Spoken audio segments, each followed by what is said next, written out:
Mountain Demon. On a damp and gloomy evening, a lone traveler with a backpack walked along the road through a dense forest. The traveler was a young person seeking new adventures in life.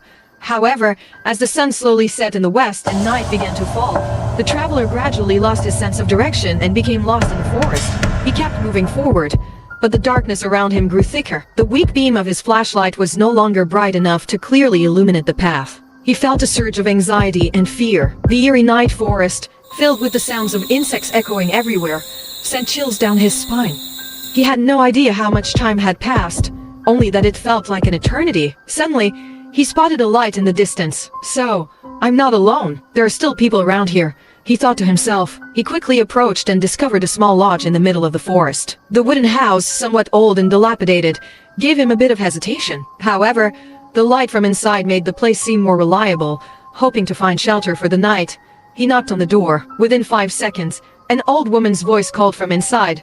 "Who's there?" The traveler quickly responded, "Excuse me, could I stay here for the night? I got lost, wandered here, and need a place to rest overnight." The old door slowly opened, revealing an elderly woman. Her face was full of wrinkles, but her eyes were sharp and bright. She gave a friendly smile and said, "Of course, you can come in, but remember, you shouldn't go outside tonight. This forest holds unforeseen dangers."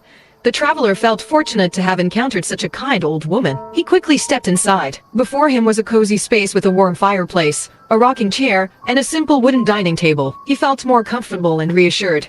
"Thank you so much," he said to the old woman. "I've been lost in the forest for who knows how long." The old woman smiled kindly and said, "It's nothing. You can rest here in the room on the left. But remember, don't go outside after the moon rises." The traveler found the warning a bit odd, but exhausted from wandering the forest for so long, he decided not to dwell on it and quickly headed to the room she indicated. He placed his backpack by the door, lay down on the bed, and let his body relax after a long day of wandering. He didn't know how long he had been asleep when he began to hear strange noises from outside. The sound of steady footsteps and the scraping of a knife. Scratch, scratch. He opened his eyes but couldn't move his body. He trembled, fear spreading through his body, his chest heaving as the image before him became clearer in the flickering candlelight. The silhouette of a woman cast on the door. A hunched woman with a sharp nose and a sharp knife in her hand. The door slowly creaked open, and the traveler saw clearly the face of the bizarre woman. It was none other than the old woman from earlier, but the feeling about her had completely changed. No longer were there sharp eyes and a kind smile. Her eyes now burned like fire, looking as if they wanted to devour their prey whole. She grinned, her mouth stretching to her ears, an undeniable wickedness. "Ha ha, poor lost traveler," she said in a raspy, eerie voice. "You've fallen into my hands." The traveler shook violently, but his body remained stiff as a stone. He knew he had to find a way to escape this dangerous place. But how? Suddenly, the moonlight shone through the window, casting directly on the old woman. She screamed in agony. The traveler felt strength return to his body, and immediately, he sprang up and dashed out of the lodge. Without daring to look back, he ran with all his might. He knew he had to escape this dangerous place and could no longer trust anyone. Finally, he collapsed from exhaustion, unaware of how much time had passed. The traveler awoke to the sound of birds singing and light all around. He didn't know when he had run out of the forest. Joy filled his heart. Following the edge of the road, he saw a car passing by and eagerly flagged it down. Sitting in the car, the traveler couldn't avoid feeling tired and decided to take a nap. But when he awoke, he found himself still in the room, in that dilapidated house. His hands and feet were tied, unable to move. Outside, the sound of a knife scraping. Scratch, scratch, scratch, scratch.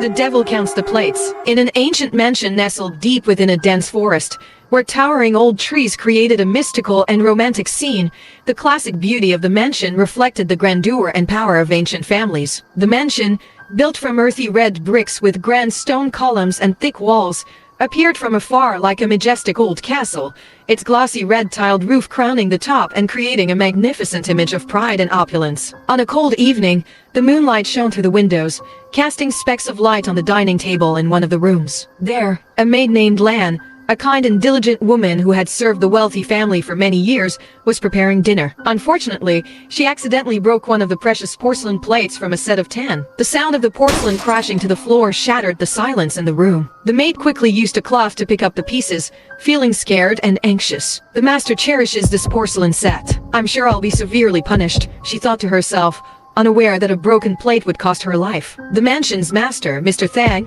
was a wealthy and powerful man, strict and stern, who did not tolerate any mistakes, especially from servants like Lan. Hearing the crash, he approached the room. Seeing the shattered pieces on the floor, anger and dissatisfaction immediately appeared on his face. Lan, Mr. Thang called, his voice carrying an undeniable severity.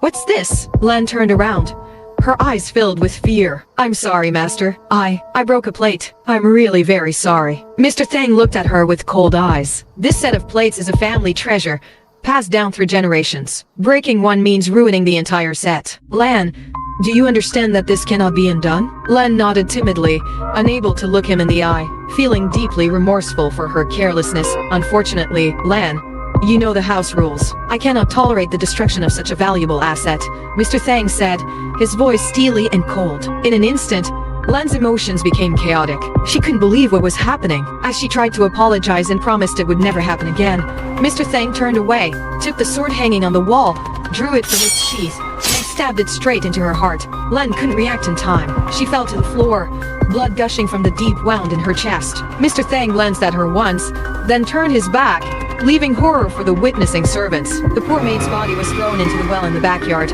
but death was not the end. The injustice and hatred drove Lan's spirit back from the other world. Unable to accept her meaningless death, she decided to seek revenge on the one who had wronged her. Lan's ghost wandered the mansion, making the atmosphere colder and gloomier. Faint lights and the slow footsteps on the empty floors filled the other servants with fear and confusion. Mysterious supernatural phenomena began to occur. Furniture shook, items fell from high places, unexpected fires flared up without any clear cause, and strange noises echoed at night. These events not only terrified those living in the mansion but also made them question their safety in this ominous place. Thang, the master who had killed her in a fit of rage, also began to feel fearful and uneasy. At night, he was haunted by bloody visions of Lan in his dreams. Waking up with a start, he would see her shadow cast on the doorway. The eerie counting of plates in the night grew more mournful and chilling. 1 plate, 2 plates, 3 plates, 4 plates, 5 plates, 6 plates, 7 plates, 8 plates, 9 plates. Why is one still missing? The maid's shadow drew closer amid Thang's screams. In a panic, Thang ran madly to the back of the mansion. Lan's ghost began her bloody chase. She glided effortlessly, keeping pace with his frantic steps, her eyes filled with vengeful fury, reflecting the dark essence of a wronged soul. The backyard, dark and ominous, seemed like a nightmare to Thang. Suddenly, he let out a painful cry. Thang had slipped and fallen on the moss-covered ground. In the dim darkness, he clutched the edge of the old well, forgetting it was where Lan's body had been disposed of. By the time he realized it, it was too late. In a moment of horror, he felt himself losing balance and being pulled forcefully into the well. The sound of his body crashing echoed through the peaceful night. At the bottom of the well, Lan's body, thrown there after her unjust death, lay silently next to her master. 2 bodies, one dead and one dying, finally reunited in the endless night of loneliness and despair. The bloody tale of the ghost and her revenge ended, but its traces remained vividly in the minds of those who witnessed it. On quiet, late nights, somewhere in the mansion, the mournful counting of plates could still be heard.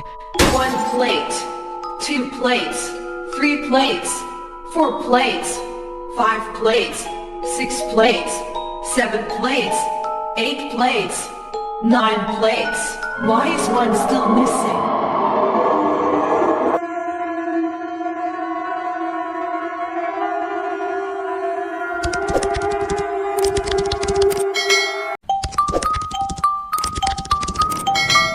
Faceless demons. The city at night is a vivid painting of lights, with shimmering streaks cascading onto the concrete and glass surfaces of towering buildings. The neon and street lights create a vibrant array of colors, evoking a sense of grandeur and liveliness. Street sides are illuminated by dim lights and traffic signals that twinkle like stars in the night sky. The continuous flow of traffic forms trails of light stretching through the darkness. Laughter and music from bars and restaurants add to the lively and dynamic atmosphere. However, Not every part of the city is bright and prosperous. Small alleys and dark corners are the haunts of dangerous elements and unexplained mysteries. No matter how bright the streetlights are, they can dispel the shadows in these hidden places. The darkness in a thriving area creates a mysterious and eerie space where secrets and dangers lurk. In this bustling and stressful city, there is a man named Try, an office worker at a large company. Each day, Try's life is steeped in the pressures of work and an unhappy personal life. One evening, after a tiring day and a scolding from his boss,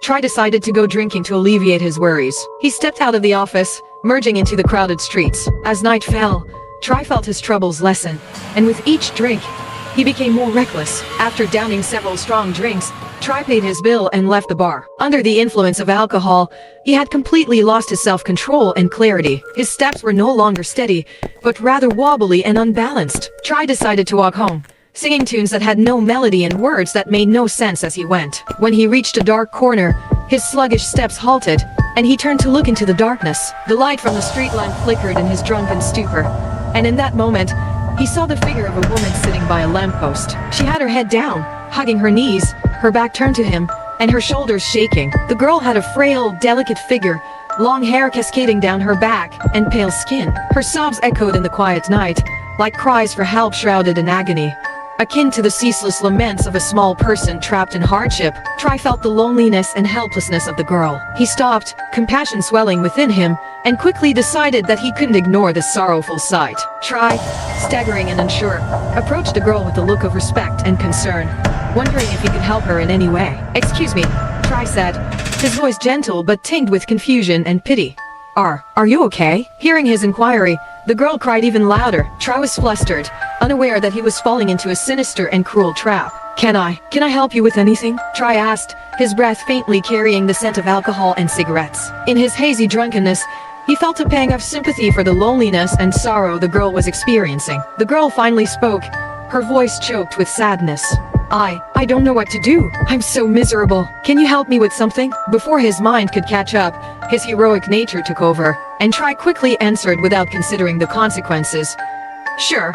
What can I do for you?" The girl, with tear-filled eyes and trembling lips, gently lifted her head to look into Try's eyes. Her face was partially hidden by her long hair, creating a chilling scene. Try's heart skipped a beat as he faced that gaze, a strange and eerie feeling rising from deep within him. At that moment, she asked Try in a soft, eerie voice, "Tell me, is my face beautiful?" When the girl raised her head, pulling back her hair that covered her face, Try was struck with a horrifying fear. His drunkenness instantly vanished. His heart pounded wildly, from shock to fear, trembling at what he saw. The girl had no face, only a dark, ominous void. There were no eyes, nothing but deep, dark hollows that seemed ready to engulf everything. This created an undeniable horror that would make anyone shudder. Her smile, if it could be called that, was unlike any smile Try had ever seen before. It was not a smile of happiness or mockery, but a smile of danger and cunning. It was a smile without eyes, without a mouth, simply a bizarre distortion in the dark void of her face. Looking at it,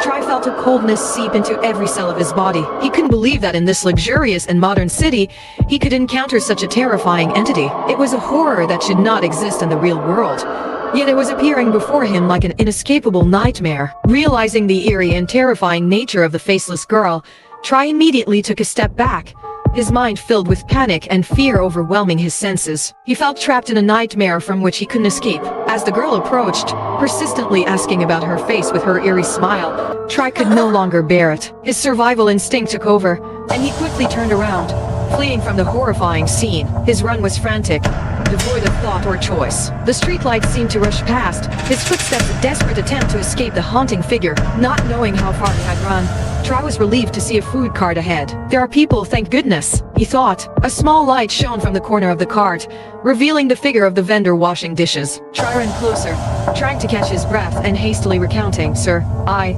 just encountered something terrifying. A girl crying by the street. She had no face. No face." As Try nervously described the bizarre incident, the food vendor looked up at him with a concerned expression, saying, "What's wrong, young man? Are you scared of something like that?" Having learned from his previous encounter, Try's instincts were sharper. He immediately sensed something was wrong. Terror flooded his heart once more as he looked at the vendor's face. There was no face, just a dark void.